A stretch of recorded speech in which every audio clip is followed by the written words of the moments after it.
इस्लामाबाद में don media के ज़ेरे एहतमाम 2 रोज़ा ब्रीथ पाकिस्तान कॉन्फ्रेंस का पहला रोज 11 मुल्कों के 90 से ज़ायद नुमाइंदों की शिरकत। ब्रीथ पाकिस्तान मुहिम डॉन ग्रुप की बेहतरीन काविश करार।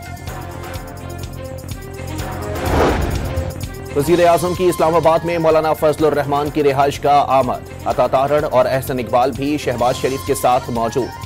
सरबरा JUI से मुलाकात में मुल्क की सियासी सूरत हाल पर गुफ्तगू। अमरीका का सुनहरा दौर शुरू हो गया, दुनिया के सामने मज़ीद मजबूती के साथ खड़ा होना होगा। अमरीकी सदर डोनाल्ड ट्रंप का नेशनल प्रेयर ब्रेकफास्ट के मौके पर खिताब। साइम अयूब की कमी महसूस करेंगे, कोशिश होगी जीत के तसलसल को बरकरार रखें। तमाम खिलाड़ी पाकिस्तान में इवेंट खेलने के लिए पुरजोश हैं। नायब कप्तान सलमान अली आगा की लाहौर में गुफ्तगू। इस्लामाबाद में डॉन मीडिया के ज़ेरे एहतमाम 2 रोज़ा ब्रीथ पाकिस्तान कॉन्फ्रेंस का पहला रोज 11 मुल्कों के 90 से ज़ायद नुमाइंदों की शिरकत। ब्रीथ पाकिस्तान मुहिम डॉन ग्रुप की बेहतरीन काविश करार।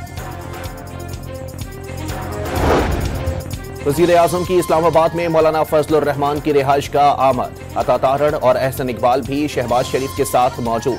सरबरा JUI से मुलाकात में मुल्क की सियासी सूरत हाल पर गुफ्तगू। अमरीका का सुनहरा दौर शुरू हो गया, दुनिया के सामने मज़ीद मजबूती के साथ खड़ा होना होगा। अमरीकी सदर डोनाल्ड ट्रंप का नेशनल प्रेयर ब्रेकफास्ट के मौके पर खिताब। साइम अयूब की कमी महसूस करेंगे, कोशिश होगी जीत के तसलसल को बरकरार रखें। तमाम खिलाड़ी पाकिस्तान में इवेंट खेलने के लिए पुरजोश हैं। नायब कप्तान सलमान अली आगा की लाहौर में गुफ्तगू।